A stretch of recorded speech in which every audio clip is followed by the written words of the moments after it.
जिस तरह से आपने ड्रामा सीरियल परिजात देखा और रांझा रांझा गर्दी में आपने इमरान अशरफ को देखा, ये दोनों किरदार ऐसे लगते हैं कि शायद मुझे यूँ लगता है कि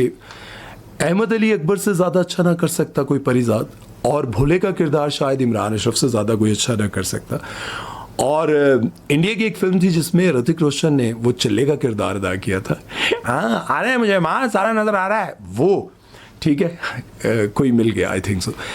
वो किरदार कभी सोचा जाए तो मुझे यूँ लगता है कि ऋतिक रोशन से ज़्यादा कोई अच्छा नहीं कर सकता था। ठीक है, बाकी जो मुख्तलिफ किरदार होते हैं जिसमें नेगेटिव किरदार हो गया या फिर किसी में आप बहुत सादे इंसान का किरदार या बहुत विलन टाइप का किरदार, वो कोई भी कर सकता है। लेकिन कुछ किरदार ऐसे होते हैं जो आपके दिमाग पर नक्श हो जाते हैं और लगता है कि यार इनसे बेहतर कोई नहीं कर सकता। इसी तरह से सरवत गिलानी का जब मैंने ये फिल्म देखी और ये किरदार देखा तो मुझे भी लगा कि यार अच्छा किरदार है, लेकिन जो डायरेक्टर और राइटर और बाकी टीम के दिमाग में ये बात बैठी हुई होगी कि यार सरवत गिलानी से ही करवाना है,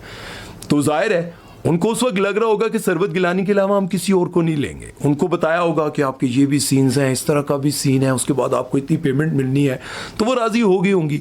अब जब पार्ट 3 आने वाला है तो उन्होंने कहा कि मुझे बहुत ज़्यादा कह रहे हैं लेकिन मैं इसका हिस्सा नहीं बनूंगी क्योंकि ये मतलबी लोग हैं। लेकिन इसके साथ साथ सरवत गिलानी ने यह भी कहा कि सेट पर मुझसे नदीम बेग जो डायरेक्टर हैं, हुमायूं सईद जो कि प्रोड्यूसर हैं, जितने भी बाकी टीम के लोग थे, सब ने मेरी बहुत इज्जत की, मुझसे बहुत प्यार से पेश आए, मेरा बहुत ख्याल रखा। लेकिन जैसे ही फिल्म ख़त्म हो गई तो इन्होंने मुझसे कभी कोई ताल्लुक़ नहीं रखा। खैर फिल्म के बाद शूट के बाद कोई किसी से ताल्लुक़ नहीं रखता, सिवाय वो लोग ताल्लुक़ रखते हैं उन लोगों के जो एक दूसरे के साथ अटैच हो जाते हैं, जिनके अफेयर्स चलने लग जाते हैं, या फिर उनको लगता है कि अगली फिल्म इसके बगैर तो हो नहीं सकती। महविशात को वो नाराज़ नहीं करेंगे, उसके साथ साथ वो माहिरा को नाराज़ नहीं करेंगे किसी फिल्म के हवाले से, डायरेक्टर को नाराज़ नहीं करेंगे। बहुत सारे ऐसे लोग हैं, राइटर,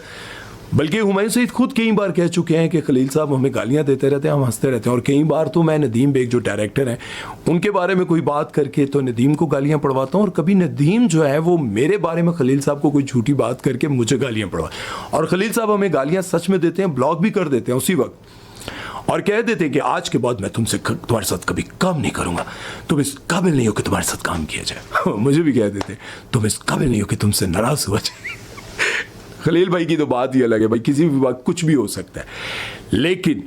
जो इस तरह के एक्टर्स होते हैं ना, जिनके बारे में ये कह सकते हैं कि यार ये कैरेक्टर तो किसी और से भी करवा लेंगे, ये बात सच है कि उनसे ये कभी राब्ता नहीं रखते। तो